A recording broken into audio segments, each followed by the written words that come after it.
एक गांव के अंदर कुछ ग्वाले होते हैं जो अपने पशुओं को खेतों पर चराने के लिए ले जाया करते हैं। वो लोग वहां पर खूब सारी मस्ती किया करते और एक दूसरे के साथ पूरा एंजॉय किया करते थे। अब तभी अचानक से उनमें से एक ग्वाला अपने पशुओं को लेकर एक दिन वहां पर नहीं आता है और इसके बारे में जब उस ग्वाले का खास मित्र उसके अड़ोस पड़ोस वाले ग्वालों से पूछता है तो वह लोग बताते हैं कि उसकी तबीयत खराब है। वो ना तो किसी से बात कर रहा है और ना ही किसी को ये पता है कि उसकी तबीयत कैसे खराब हो गई। अब यह बात सुनकर जो उस ग्वाले का खास मित्र होता है वह उससे मिलने का फैसला करता है और सोचता है कि तबीयत खराब है, कहीं उल्टी सीधी कोई बात ना हो जाए, एक बार मिल लेता हूं जाकर। यही सोचकर वह ग्वाला जब शाम के समय अपने घर जाता है तो घर से सीधा उस ग्वाले के पास जाता है और उससे बात करने की कोशिश करता है। जब वह ग्वाला देखता है कि उसका खास मित्र उससे मिलने के लिए आया है तो वह उसे कुछ ऐसा बता देता है जिसे सुनने के बाद वह ग्वाला भी पूरी तरह से डर जाता है। क्या बात थी जिसे सुनने के बाद वह ग्वाला डर गया था और किस कारण से वह इतना बीमार पड़ गया था? पूरी सच्चाई के बारे में जानने के लिए वीडियो को अंत तक जरूर देखें। हरियाणा के एक गांव के अंदर एक व्यक्ति रहता है जिसका नाम है विक्रम। विक्रम जिसके पास जमीन जायदाद का अच्छी खासी है और साथ में कुछ पशु भी हैं जो उन्होंने घर पर पाल रखे हैं। इसके बाद जो विक्रम होता है उन पशुओं को अपने साथ ले जाया करता और खेतों में चराकर शाम को वापस ले आया करता।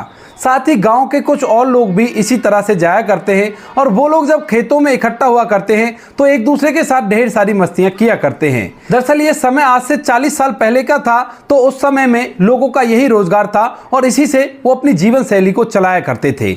विक्रम इसी तरह से जाया करता है और बड़ी मस्ती के साथ अपने पशुओं को खेतों में चराकर वापस से अपने घर आ जाया करता है। उसका एक खास मित्र होता है जिसका नाम होता है तेजपाल, और तेजपाल और विक्रम दोनों एक दूसरे की राह देखा करते थे, वापस लौटते समय भी और वहां से चलते समय भी।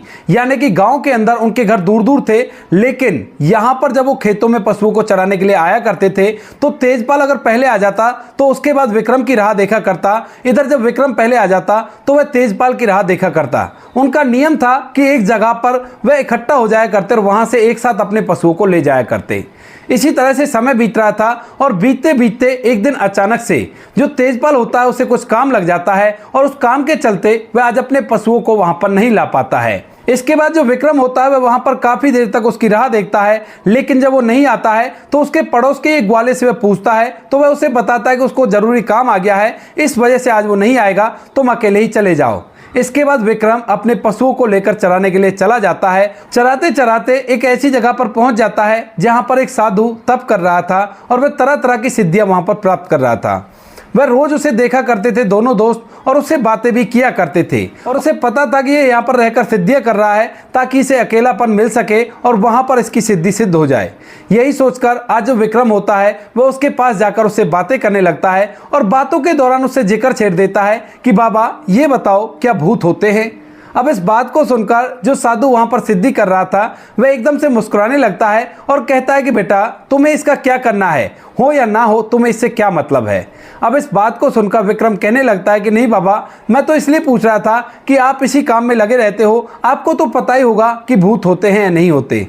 इस बात को सुनकर जो वह साधु होता है एक बार फिर से मुस्कुराता है और कहता है कि हाँ बेटा मुझे तो पता है, लेकिन तुम इस बात के बारे में जानकर क्या करोगे।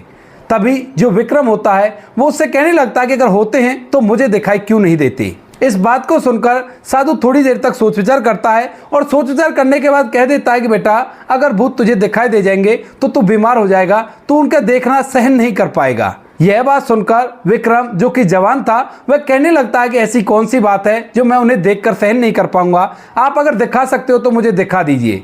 इसके बाद जो साधु होता है वह उससे साफ साफ पहले तो मना कर देता है, लेकिन उसके बाद जो विक्रम होता है वो टोंट मारते हुए कहने लगता है कि जो चीज है ही नहीं उसके बारे में तुम मुझे भला कैसे दिखा सकते हो, तुम यहाँ पर वैसे ही ढोंग करने के लिए ठहरे हुए हो। अब ये बात साधु के दिल में चुभ जाती है। उसे ज्यादा गुस्सा तो नहीं आता, लेकिन फिर भी उसका मन करता है कि एक बार इसे उस चीज की झलक दिखा दूं जिसके लिए बार बार कह रहा है। इसके बाद वो कहता है कि ठीक है बेटा, अगर तुझे विश्वास नहीं होता तो मैं तुम्हें एक काम करने के लिए बताता हूं, अगर उस काम को मेरे बताए अनुसार तुम करोगे तो जरूर से तुम्हें भूत दिखाई दे जाएंगे।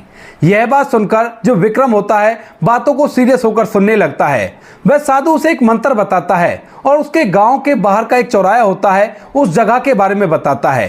कहता है कि ऐसा करना, इस मंत्र को याद कर लो और याद करने के बाद रोज शाम के समय तुम्हें अपने घर से एक छोटे से कुल्हड़ में चावल बॉईल करके रखे लाने हैं और यहाँ पर इस चौराहे पर रख के उन्हें उसके बाद ये मंत्र बोलकर वहाँ से उल्टा मुड़कर चला जाना है। लगातार 6 दिन तक तुम्हें ये काम करना है और जब 7वें दिन तुम इस काम को करने के लिए आओ तो उसने एक पेड़ बताया था कि उस पेड़ से बिना गिने 10 से 12 पत्ते तोड़ लेना और उस कुल्हड़ में चावल लाकर वहाँ पर आ जाना। वहाँ पर आने के बाद अपने चारों तरफ अपनी यूरिन से घेरा बना लेना और उसके बाद इस मंत्र को बोल देना। उसके बाद जितने भी भूत वहां पर होंगे वो सभी तुम्हारे पास आ जाएंगे और तुमसे मांगेंगे कि मुझे दो मुझे दो। उसके बाद तुम्हें इस कुल्हड़ में से उस पेड़ के पत्ते पर वो चावल रखने हैं और रखकर उनको पकड़ाते रहना है। जब तक तुम उन्हें पकड़ाते रहोगे वो तुम्हें देखते रहेंगे और बिल्कुल भी रुकना मत, उनके कहे अनुसार उन्हें चावल देते रहना। तो इस तरह से तुम्हें भूत दिखाई दे जाएंगे। अब यह बात सुनकर विक्रम उसकी बात को बीच में काटते हुए कहता है, क्या सच में ही मुझे भूत दिखाई दे जाएंगे? तो साधु कहता है कि हाँ, सच में ही तुम्हें भूत दिखाई दे जाएंगे। लेकिन वह साधु उसे एक हिदायत भी देता है। कहता है कि देखो, जो तुम घेरा बनाओगे उसके अंदर वो भूत नहीं आ सकते, लेकिन तुम उस घेरे से बाहर मत चले जाना। जब थोड़ा सा टाइम बीत जाएगा तो उसके बाद वो भूत अपने आप ही गायब हो जाएंगे और अगर तुम उससे बाहर निकल गए तो फिर देख लेना तुम्हारी खैर नहीं है। इस बात को सुनकर विक्रम पूरी बात को अपने घट में धर लेता है और सोचने लगता है कि मैं तो सच में ही भूत देखूंगा और देखता हूं कि ऐसा होता है या नहीं होता। यह बात सोचकर जो विक्रम होता है वहां से अपने घर चला जाता है और घर जाते जाते उसे साधु की बातों पर बिल्कुल भी विश्वास नहीं रहता है और वह सोचने लगता है कि वैसे इसने मुझे बहका दिया है, इससे कुछ भी नहीं होगा। लेकिन जैसे ही शाम का समय होता है, वो समय होता है जिस समय के लिए उस साधु ने उससे कहा था, तब तक वो सोचने लगता है कि एक बार करके देख लेता हूं, करने में क्या जा रहा है। अगर होंगे तो मुझे दिख जाएंगे और अगर नहीं होंगे तो कोई बात नहीं, इसकी बात झूठी तो हो ही जाएगी। यही सोचकर जो विक्रम होता है अपने घर से एक कुल्हड़ के अंदर चावल को बॉईल करके रखता है और रखने के बाद उस चौराहे पर चला जाता है। वहां जाने के बाद वह उस मंत्र को दोहराता है और दोहराने के बाद वापस आ जाता है। वह दिन भर अपने दिनचर्या के काम किया करता, लेकिन रोज शाम को जाकर उसी काम को वहां पर किया करता। जैसे ही 6 दिन कंप्लीट हो जाते हैं तो 7वें दिन वो इसी तरह से साधु के कहे अनुसार ऐसे ही करता है। एक कुल्हड़ में चावल लेता है और साथ में उस पेड़ के पत्ते, जिस पेड़ के बारे में साधु ने बताया था, लेकर उस जगह पर पहुंच जाता है और वहां जाकर सबसे पहले यूरिन से अपने चारों तरफ एक दायरा बनाता है और उस दायरे के बीचों बीच खड़ा हो जाता है।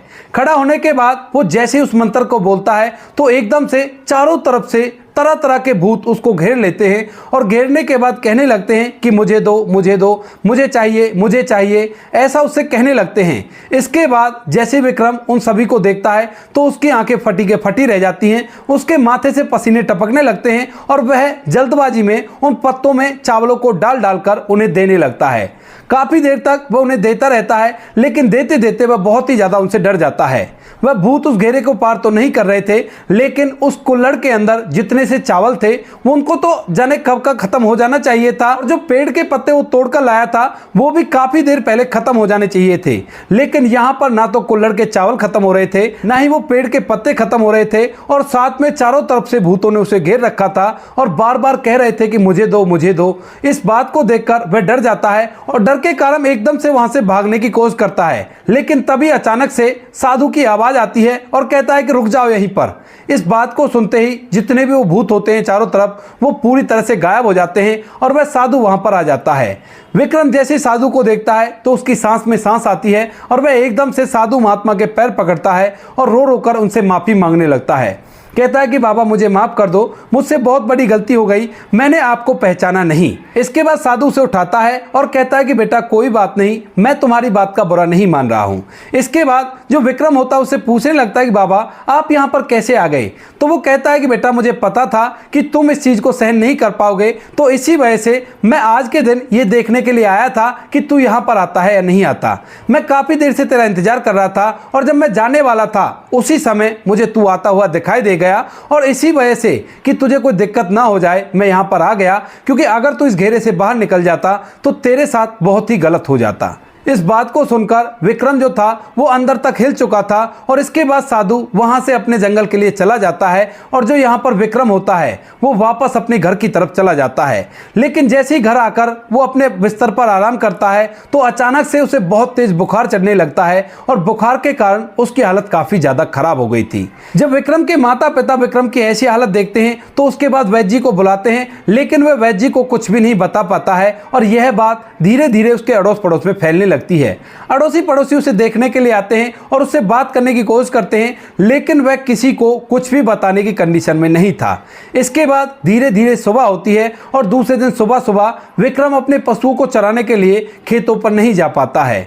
अब जो उसका दोस्त होता है तेजपाल, वह उसका वेट कर रहा था और तभी अचानक से उसके पड़ोस के ग्वाले से जब वह पूछता है कि विक्रम आज क्यों नहीं आया है, तो वह उसे बताता है कि दरअसल उसकी तबीयत काफी ज्यादा खराब है और तबीयत खराब होने के कारण आज वो यहाँ पर नहीं आएगा, तुम अकेले चले जाओ। यह बात सुनकर उसकी तबीयत के बारे में वो पूछने लगता है तो वह पड़ोस का ग्वाला उसे बताता है कि उसको काफी ज्यादा बुखार है और वह किसी से कुछ भी बात नहीं कर रहा है। अब जब तेजपाल ये सुनता है कि वह किसी से बात नहीं कर रहा है तो उसे लगने लगता है कि कहीं ऐसा ना हो इसका अंतिम समय आ गया हो और अंतिम समय में एक बार मैं इससे मिल ही लेता हूँ। यही सोचकर जो तेजपाल होता है दिन भर अपने पशुओं को चराता है और शाम के समय अपने पशुओं को घर बांधने के बाद वापस से अपने दोस्त के घर पहुंच जाता है और वहां जाकर उसकी हालत के बारे में जायजा लेने लगता है। जैसे विक्रम अपने पक्के मित्र को देखता है तो उसके बाद उसे अपने पास बुलाता है। इशारे से उसने उसे अपने पास बुलाया था तो जो तेजपाल होता है वह भी उसके पास चला जाता है और वहां जाकर उससे बातें करने लगता है। विक्रम अपने मित्र से बात करता है और कहता है कि जो साधु ने कहा था वो बिल्कुल सही निकला और मैंने इसको कर कर देखा था। अब इस बात को सुनते ही जो तेजपाल होता है उसकी आंखें फटी के फटी रह जाती हैं, क्योंकि तेजपाल को इन सभी चीजों के बारे में पता था। विक्रम ने उसे बता दिया था कि यह काम मैं कर कर देखूंगा, अगर होता है तो मैं तुझको बता दूंगा। जैसे ही तेजपाल ने यह बात सुनी कि उस साधु की बात सच हो गई है तो उसके बाद वह उससे और भी बात करना चाहता है, लेकिन जो विक्रम है वो इसके अलावा उसे कुछ नहीं बता पाता। इसके बाद जो तेजपाल होता है वहां से सीधा उस साधु के पास जाता है और साधु को विक्रम की पूरी कंडीशंस बताता है। इसके बाद जो साधु होता है वहां से तेजपाल के साथ विक्रम के घर पहुंचता है और वहां पर जाने के बाद उसके कुछ झाड़ फूक करता है और उसे पूरी तरह से सही कर देता है।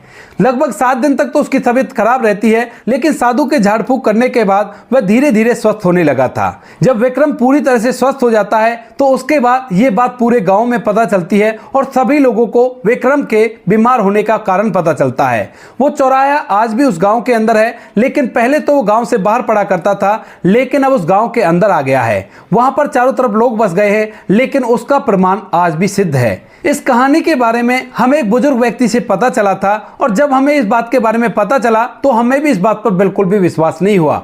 उसके बाद हमने इसकी तहकीकात की और जब गांव के बुजुर्ग व्यक्तियों से इस बात के बारे में पता किया तो पता चला कि ऐसा सच में ही हुआ था, क्योंकि वहां पर उस चीज के प्रमाण उस तेजपाल जी ने बाद में जाकर देखे थे। वो सभी चीजें वहां पर मिल गई थी जो कुछ विक्रम ने बताया था, यानी कि रोज रोज के जो कुल्हड़ में चावल लेकर जाया करता था वह भी वहां पर मिल गए थे। और यहां पर जो उसका दोस्त विक्रम बीमार हुआ था उसका प्रमाण तो पूरा गांव वालों के पास था।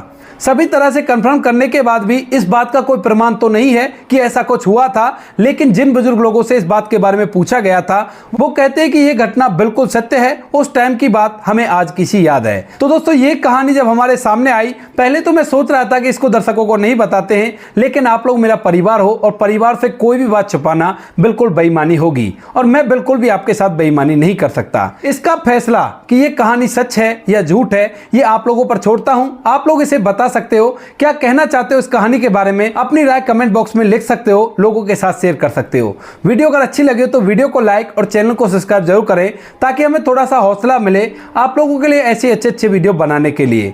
इन कहानियों को सुनाने का उद्देश्य किसी को परेशान करना बिल्कुल भी नहीं है। यह कहानी आपको इसलिए सुनाई जाती है ताकि आप लोग इन कहानियों में से कुछ ना कुछ सीख सको और अपने जीवन में उस चीज को अप्लाई कर सको। जैसे कि इस कहानी में विक्रम को वो चीज नहीं करनी चाहिए थी जो उसने किया था। भले ये कहानी झूठ हो या सच हो, लेकिन इससे ये शिक्षा तो मिलती ही है कि जिस चीज के बारे में नॉलेज ना हो तो उससे दूर ही रहना चाहिए, बड़ा ही अच्छा होता है। मिलते हैं किसी नेक्स्ट वीडियो में नए टॉपिक के साथ, तब तक के लिए जय हिंद, जय भारत, जय हिंदुस्तान।